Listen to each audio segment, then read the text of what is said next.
I've seen a lot of โอเค change. สบายดีเนาะคลิปนี้เราจะมาสาธิตวิธีการดาวน์โหลดแอปFIFA บวกเนาะYour Home for Football สำหรับคนลาวเพื่อที่จะรับชมการถ่ายทอดสดบอลโลก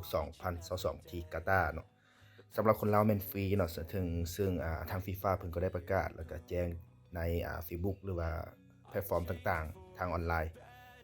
ขั้นตอนการเราเข้าไปเนาะสำหรับคนที่ใช้ Android หรือว่าคนที่ใช้ iPhone มันเข้าไปที่App Store แล้วก็คนที่ใช้ Android มันเข้าไปที่ Google Play เนาะหรือว่า Play Store นี่หลังจากนั้นให้เราไปพิมพ์คำว่า FIFA Plus FIFA บวกเนี่ยเนาะแล้วให้เราเลื่อนลงมาที่ FIFA บวกแล้วที่เขาจะเขียนว่า Your Home for Football เนี่ยเนาะตัวที่3หลังจากนั้นให้เราดาวน์โหลดมาก่อนเนาะซึ่งว่าค่อยได้ดาวน์โหลดมาแล้วมื้อนี้แล้วให้เปิดขึ้นมามันก็จะมีเมนูต่างๆเนาะแต่ว่าให้เราเข้ามาลงทะเบียนก่อนเพื่อว่าจะเป็นสมาชิกของFIFA บวกก็คือกดเข้าไปที่รูปคนแล้วก็กดอยู่ที่ผู้ใดที่ลงทะเบียนแล้วก็ให้ sign in เลยเนาะแต่ว่าตอนนี้เรายังบ่ทันมีบัญชีแต่เราก็ต้องได้ไปsign up เนาะก็คือลงทะเบียนอยู่หลุมสุดกดเข้าไป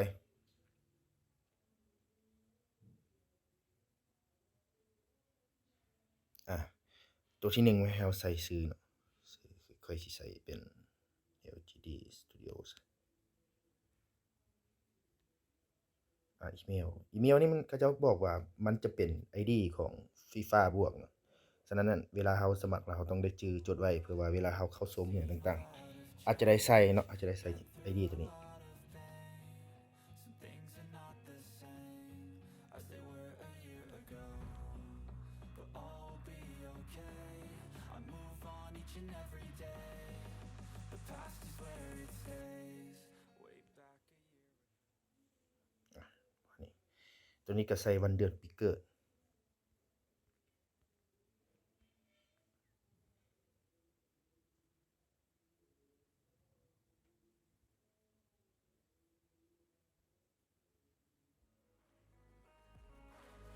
ใส่ไปตามความจริงเลยเนาะบ่ต้องไปตัวไปหยังก็ได้country ก็คือให้เราเลือกประเทศใส่เป็นประเทศลาว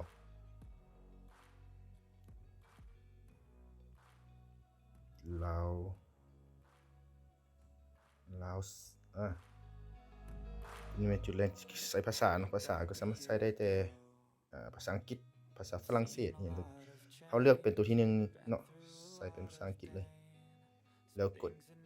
อยู่หลุมเนาะ continue ก็คือถัดไป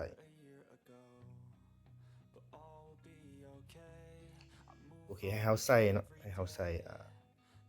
รหัสผ่านใส่รหัสผ่าน I've changed for the better this time. I thought I would never be fine. I strive just to say I'm alright. And for the first มันจะใส่รหัสผ่านแล้วให้เราเลือกติ๊กทั้ง3ช่องแล้วก็กดอยู่หลุมเนาะที่เขียนว่า create account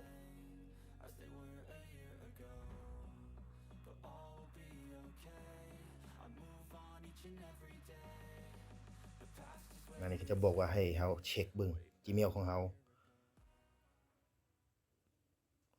ไปเปิด Gmail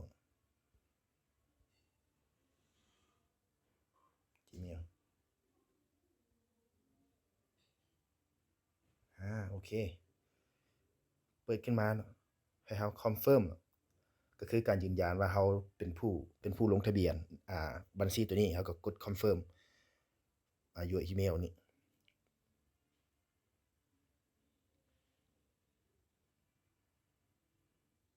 โอเคเนาะก็จะว่าขอบใจเจ้าได้ลงทะเบียนสำเร็จแล้วเราก็เข้าไปที่แอปเนาะบัดนี้เข้าไปที่แอปโอเคแล้วกด sign in เนาะ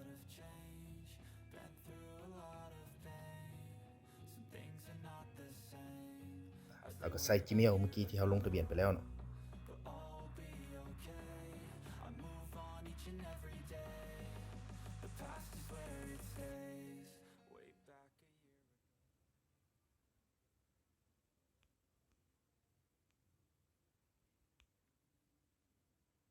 แล้วใส่พาสเวิร์ดที่เรา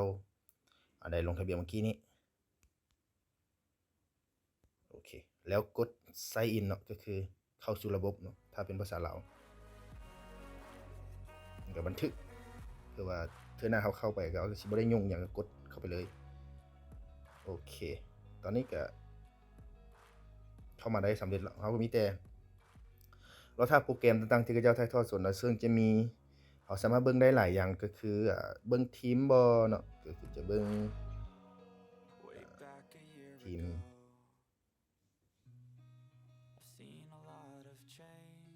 รู้สึกว่าเป็นน้ำเน็ตมันก็อยากซ่านิดนึงเนาะเบิ่งสกอร์ต่างๆตอนนี้ก็ยังบ่ทันมีหยังเนาะแหม่ก็จะมีเขาเจ้าก็จะมีโปรแกรมในแต่ละมื้อเนาะก็คือวันที่20เดือน11คือนัดทำอิฐก็คือกาตาร์จะพบกับเอกวาดอร์ก็คือเวลา 23:00 นมื้อนี้นัดถัดไปก็จะมีอังกฤษพบอิหร่านบ่เนี่ยเซเนกัลเนเธอร์แลนด์ประมาณในเวลาก็พอเบิ่งได้อยู่ก็บ่ดึกปานใด 11:00 นกลางคืนโอเคก็มีการโฆษณาอยู่เขาเจ้าก็จะมีแมตช์ขึ้นมานี่ว่าเวลาจักโมงเขาเจ้าก็จะมีเวลาตั้งไว้นับถอยหลังเมื่อฮอบโมงเขาก็มีแต่เข้ามาแล้วก็เขาเจ้าก็จะมีลิงก์ให้เรากดคลิกเข้าไปเนาะเพื่อเบิ่งถ่ายทอดสดแล้วก็เราก็มีแต่ใส่ID หรือว่า Gmail ของเราแล้วก็ใส่รหัสผ่านก็สามารถรับชมได้เนาะโอเคคลิปนี้ก็จะมีเท่านี้นะสำหรับผู้ใดมีหยังเพิ่มเติมก็สามารถคอมเมนต์ถามได้เนาะขอบใจ